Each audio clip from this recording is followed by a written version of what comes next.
Saya membayangi Syekh bin Bas itu kayak apa, ya. Ya Allah, nanti bisa ngaji enggak itu. Akhirnya bulan pertama, kedua mulai bisa ketemu ngaji di rumahnya.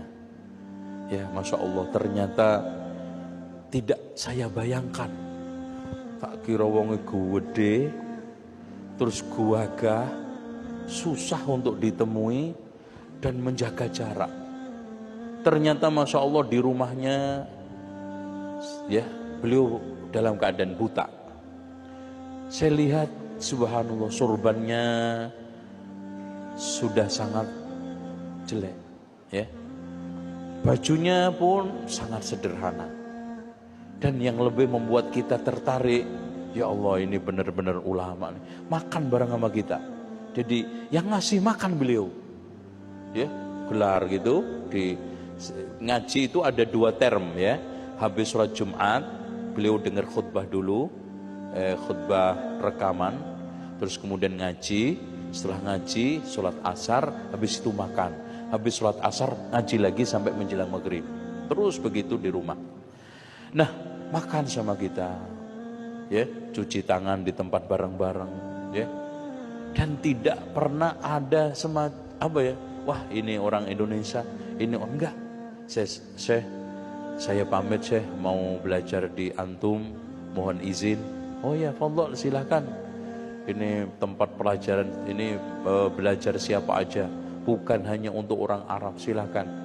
Saya dari Indonesia Syekh, insya Allah bisa menimba ilmu di sini. Alhamdulillah, kajian pada saat itu adalah kajian tafsir dan tepatnya adalah Ma'alimut Tanzil karya Imam Al-Baghawi.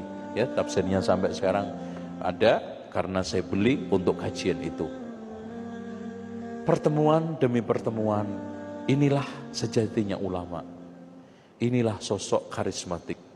Dan subhanallah Pak, yang ngaji itu subhanallah pejabat-pejabat eselon, ya, kadang-kadang menteri ada yang datang, ya, kadang-kadang ulama-ulama juga besar datang.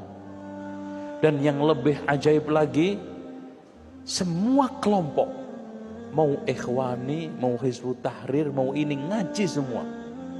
Dan anehnya, kalau sekarang Syekh ditanya tentang bagaimana Syekh Ikhwanul Muslimin, dijawab apa adanya, nggak ada yang tersinggung itu ikhwan. Yang muyul kepada ini, bahkan ada tablighi juga datang. Semua Syekh Abdul Aziz menjelaskan sesuai dengan qala Allah qala Rasul.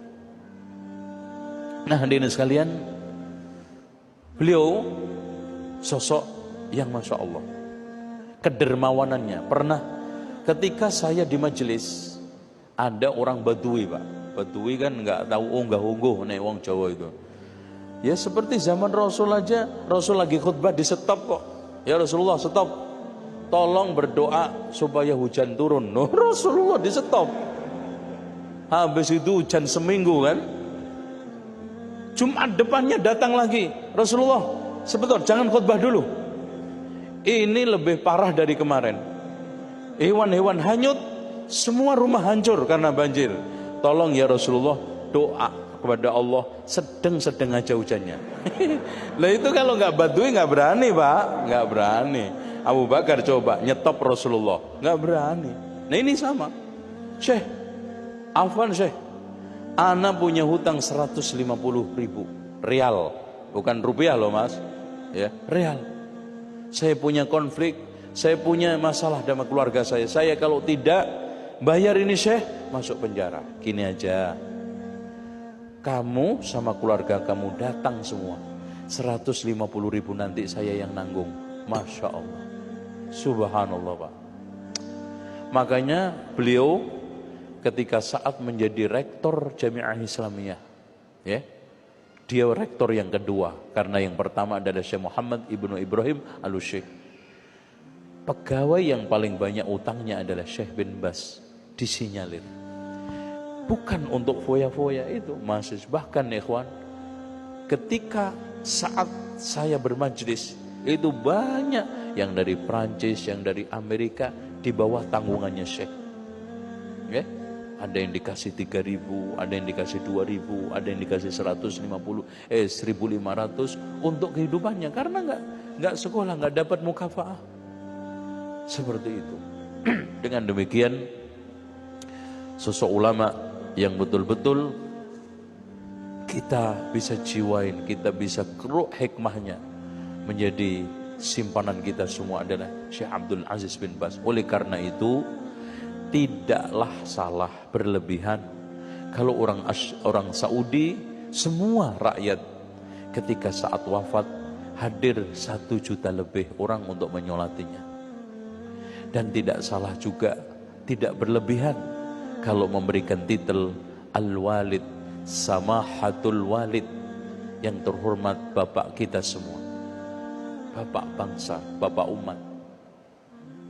Inilah sosok sedikit yang beliau juga hafal ya Al-Quran otomatis, dan beberapa kitab sittah beliau hafal yang itu semuanya sudah masyhur di kalangan para ulama yang lainnya. Dan beliau adalah ulama yang sangat lapang dada terhadap khilafiyah, sangat berani untuk mengakui kesalahan. Coba bayangkan Pak, ada orang yang mencaci maki Syekh Abdul Aziz bin Baz, didengar oleh beliau. Ketika sakit parah dikunjungin. Mencaci makinya apa? Apaan? Syekh besar, kitabnya kecil-kecil. Kitabnya Syekh bin Baz itu nggak ada yang besar, kitabnya kecil-kecil. Apa jawaban beliau ketika kunjungan? Fulan, kamu saya dengar katanya mengatakan begini begitu, apa betul? Masya Allah. Klarifikasi juga, nggak nuduh. Kemudian setelah itu, benar wahai Syekh, wahai Fulan, ketahuilah ulama yang ngarang kitab gede-gede untuk thalabul ilmi itu sudah banyak.